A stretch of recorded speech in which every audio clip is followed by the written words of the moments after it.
on fruits and different things that they used to collect. This is less than 100 years ago. Oh yeah, for sure. And I remember, for instance, when I was a child, my grandmother telling, and the family telling how difficult they were the first few years right after the war, because they couldn't, it was nearly impossible for them to get money, okay, because they used to work for someone who didn't have money, okay, so they used to get paid with things that actually they were doing over there. So if you're working, for instance, in Consum, one example, no, the supermarket on Camposol, you will get paid with food from the supermarket. Right. Okay. Well, do you get to pick the aisle? Because I know which my favourite one would be. It seems that because it's less than 100 years ago, and this, I've always associated maybe the Middle Ages or sort of a long time ago, where people use the bartering system like this, and they just get paid in stuff. And yes. Back Egyptian times and things like this. I didn't have a clue. It was actually the norm around here less than 100 years ago. You have to think like as I was saying before, like Cartagena is the last city to surrender to Franco. So they have to be, according to his ideology or according to his government, have to be a punishment to the population. So it's punitive, okay? Because... So basically it's a question of politics, I think. It's just my opinion, but that's why they cancel all this money, and people actually, they were really struggling during the first few years, seriously struggling. Yeah, it's a legacy of the whole change in the Spanish way over the 20th century. I notice you've got here some different notes. Now these do look very different to these. Are these what you call the standard notes? They were either Republican or nationalist, but they were also all pesetas of that. Now, can you just run us through a few of these? Well, those are actually copies. I have a collection of copies because it's very difficult to find the original ones, actually, from the money that they were actually during the Spanish Civil War around this area. And there were different notes on different districts, which is, for instance, Salama, okay?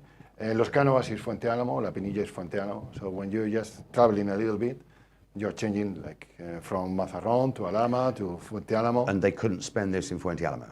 No, normally no. They have to be local.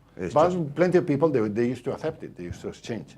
Of course, because they can travel and bring them back. So it's trade, it's the development of trade. This little one here we've got, so this is going to bleed out on the camera, but I'll try and show you.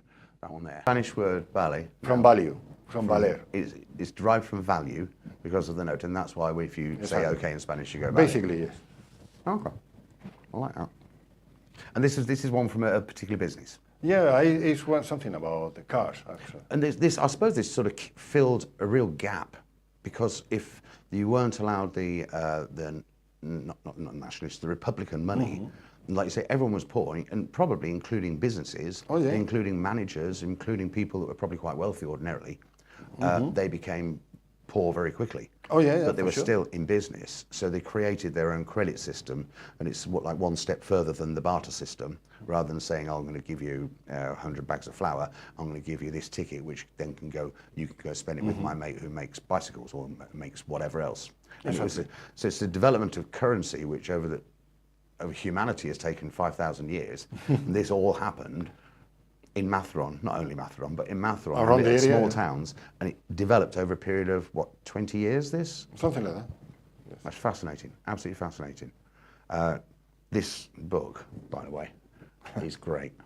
There is, it's all four. It's a collection, basically, it's of different and there are so copies of different notes. Yes. Well, if I flick through very gently, you'll see.